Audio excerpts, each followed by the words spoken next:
உன்னை கடவுள் என்பதா கருணை வடிவம் என்பதா உன்னை கடவுள் என்பதா கருணை வடிவம் என்பதா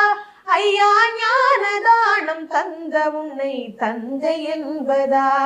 உன்னை தெய்வம் என்பதா குருநாதன் என்பதா என்னை பார்த்து பார்த்து வளர்ப்பதனால் அன்னை என்பதா சேரும் செல்வம் எல்லாம் உன் அருளன்றோ பாடும் பாடல் எல்லாம் உன் தயவன்றோ சேரும் செல்வம் எல்லாம் உன் அருளன்றோ பாடும் பாடல் எல்லாம் உன் தயவன்றோ எந்த நேரமும் உன் நினைவன்றோ எந்த குடும்பமே உன்னை மறக்க